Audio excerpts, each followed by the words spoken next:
Vice President Harris says that gigantic social spending bill is, quote, poised to pass soon, despite pushback from moderate Democrats. Senator Bill Hagerty, Republican from Tennessee, joins me now. Okay, Mr. Senator, what is the state of play on this vast, gigantic social spending plan? Well, I think Vice President Harris is being very optimistic, Stuart. This spending bill is coming at exactly the wrong time for the Democrats. You were just talking about inflation. It's raging across America. They're talking about passing a bill that's going to essentially put an end to the fossil fuel industry. What that's going to do is further increase prices for gas at the pump. As Americans look at Thanksgiving, turning into Christmas, they're having a harder time putting food on the table, finding what they want to put under the Christmas tree. Their travel costs have gone up. This inflation is going to be murderous to any attempt to come back and spend trillions of dollars more. And whatever budget gimmickry they may use to try to adjust the total dollar figure downward, you've got to look at the programs inside the bill. These programs are more government dependence, less incentives to work. Their taxation on job creators, it's going to be devastating to our economy. I think that the American public is far too wise to buy into this argument. What are the chances of a delay? The Democrats maybe come to their senses. Joe Manchin says, oh, wait a minute, we're not having this. We just delay it. There's a chance of that, isn't there? I would certainly think so. Look, the Congressional Budget Office is supposed to be scoring the bill right now. It's a massive bill. It keeps moving all over the place.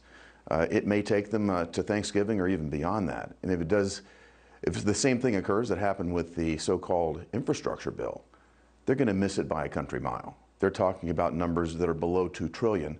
I wouldn't be surprised to see another massive miss, just like they did with the so-called infrastructure bill that missed by $250 billion.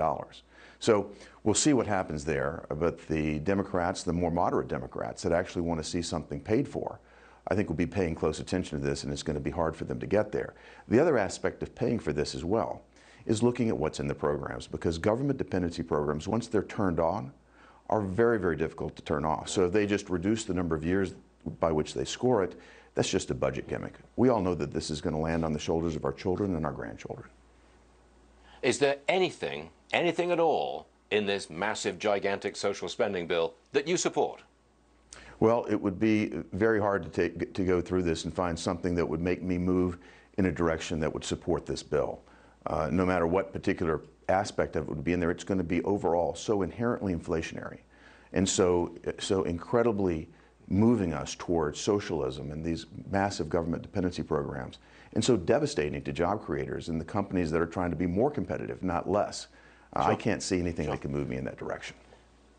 Are you hearing from voters about this? I'm hearing from them every day. I think that if you look at what's happened, we've had a massive crisis at our southern border, all precipitated by this administration. We've had an embarrassment in Afghanistan that's beyond any proportion.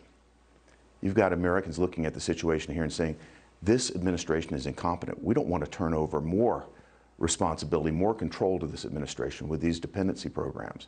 And if they look at what's happening in the economy, the inflation is being felt every day.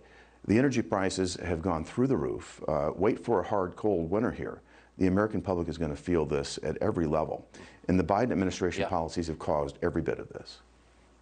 A long, cold winter would be a disaster for this plan. Would be. Senator Hagerty, thanks very much for being with us today, sir. Always great to be with you, Stuart. Always. Thank you.